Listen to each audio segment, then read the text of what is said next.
We've had rain and it's warmed up to 40 degrees out there.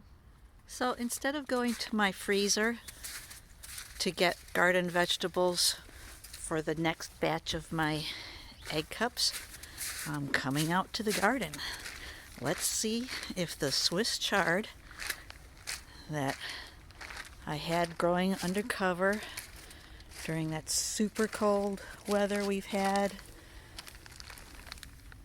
protected by snow, let's see if it has survived.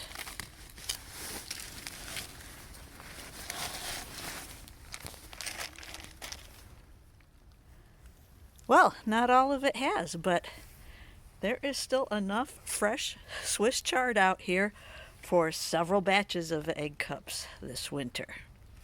Pretty cool. This is my harvest on January 26th.